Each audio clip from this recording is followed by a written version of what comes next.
Hello guys, magandang hapon. Welcome po sa ating munting channel. Update tayo dito sa ginagawa ko. Pasensya nyo na guys, hindi ako nagbibideo habang nagtatrabaho kasi ako lahat gumagawa. Ito na po yun, no? After 5 days. 5 days and a half. Taka kayo mga idol, yung plywood manipis lang. Ano lang po yun. Hindi po kasi ito pang matagalan. Nakadikit na po kami. Yan. 5 days and a half. Ito na pong nadali. Meron pa konti. Mga idol, meron pa.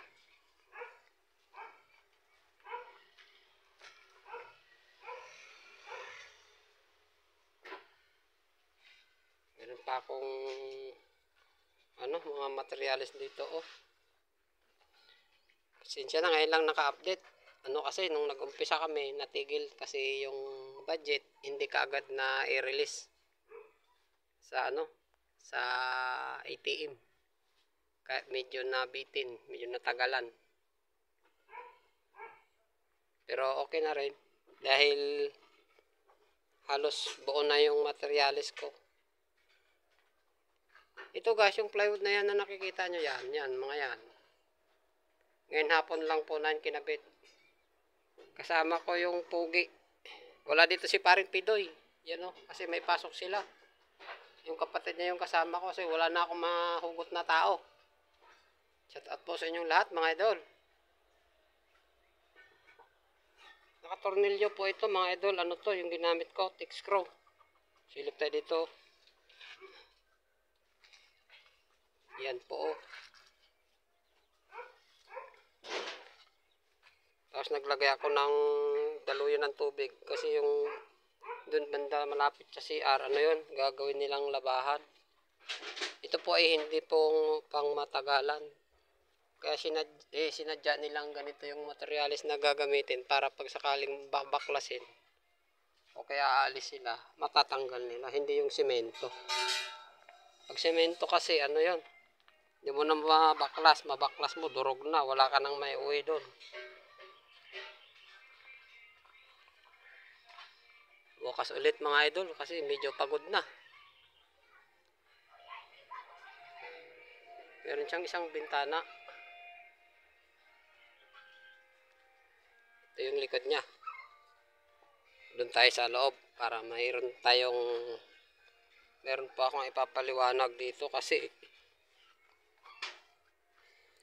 dalawang kwarto lang po ito na maliliit mga idol. Ito, makukulong pa ito. Diretso dun sa kabilang side na yun, sa dulo. Nandyan yung labahan daw nila, yan.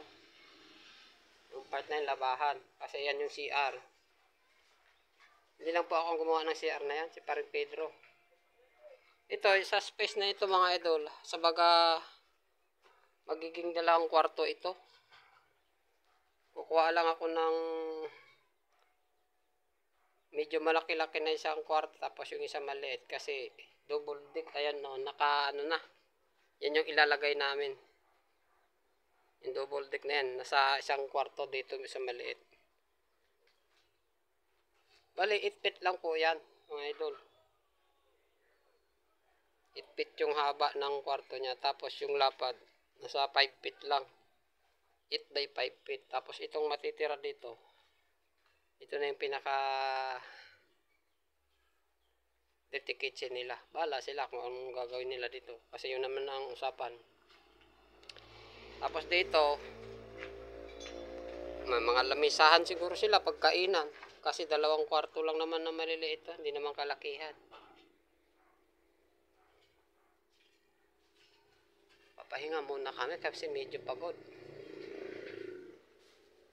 Ito guys, pag natapos ko na yung dikit yung mga plywood, kasi nabitin ako dito, mainit kasi masyado tsaka mataas. Titirahin ko na naman itong flooring. Mga lang din siguro to, kalahating araw kasi manipis lang naman.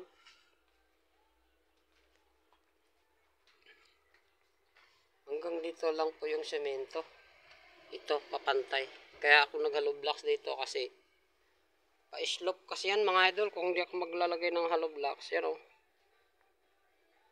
Napakapangit. Ganon din dito. Siguro ganyan lang yan. Ganito lang kalaki ito, isang kwarto ito. Yan. May pasok lang yon, tapos dalawang pinto na dyan. Kasi ito, may hanggang dito lang din yung isang kwarto. Yan, kung nakikita nyo yan. Gagawa ko ng ano para makapasok pa rin sila dito sa loob ng CR. Ganun lang. Ganun lang. Yung matrabaho pa mga idol. Pero bago ko i-division, flooringan ko muna. Tsaka ipasok ko na yung ano na yun, no? Double deck na yan. Doon yan sa medyo maliit na konti na kwarto.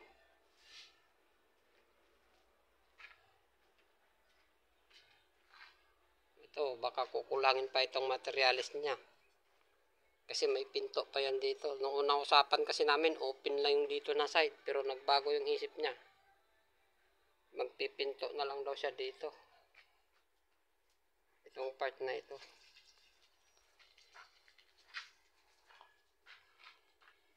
Bahala na ako mag-diskarte kung saan ko iharap yung pinto ng kwarto niya. Kasi pangit naman pagbukas na. Pinto agad na labasan. Malamang i-lace ko lang na konti yung pinto dito. Kasi yung pinto niya na sa isang kwarto parang dito rin tatama. Oh. Dito.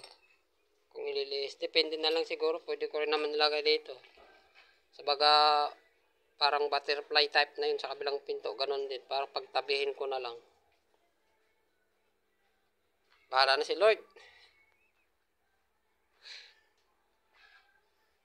Take note guys, ako lahat ang gumawa nito. Kumuha lang ako ng isang kasama, taga-abot. Pati pag ano, ako lahat. Kaya medyo mahirap din mag-isa ka lang nagtrabaho. Nakakatulong din naman ang labor kasi kung wala akong labor, napakahirap din kung susuluhin ko. Medyo matagal. Kasi akit baba. Kagaya niyan oh. Mahirap na rin kasi ikabit yan pag mag-iisa ka lang. Kahit gagamit ka ng mga clammer mo dyan, napakahirap ikabit na yan. Okay lang yun sa baba.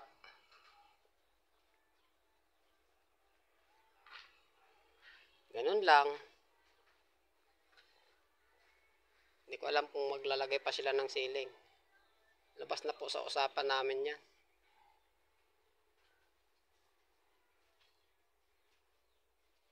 Malaki-laki po ito mga idol. Nasa ano po ito? Halos 35 square meter din ito. Kasama na yung lahat.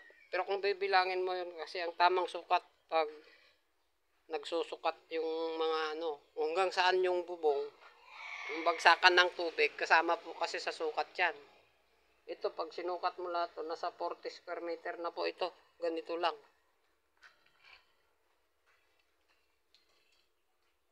Yan.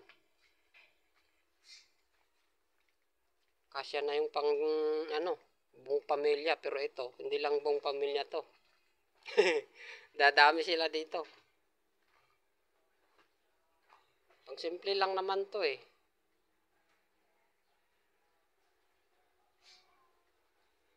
Medyo ano lang kasi welding. Tapos itong tube na ito makapal.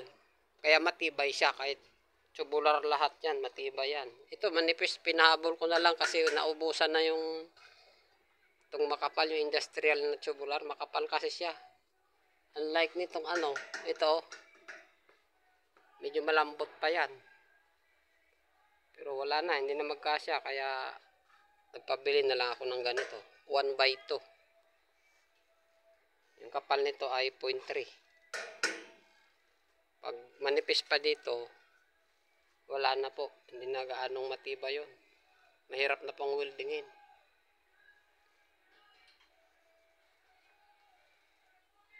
Yan yung kasama ko, bata.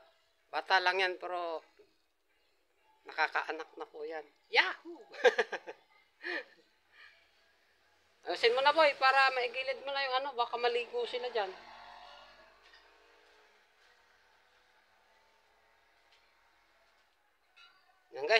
lang. Maraming salamat. Abangan nyo na lang yung ano nito pagkatapos na. Kasi hindi ko naman pwedeng habang nagtatrabaho ako, nagbibideo, mahirap din. Parang wala na akong magawa. Kaya gusto ko, pag ano na lang, mag-update na lang ako. Hindi rin kasi ako pwedeng makapag-live dito. Dead spot itong lugar na ito. Walang signal. Bala ko nga sana i-live kaya lang wala naman signal dito. Shout out na lang po sa lahat ng kadikit. Hindi ko na po kayo isa-isahin. Abangan nyo na lang guys ang susunod na upload ko tungkol dito. Maraming salamat po, hanggang dito na lang. Bye bye!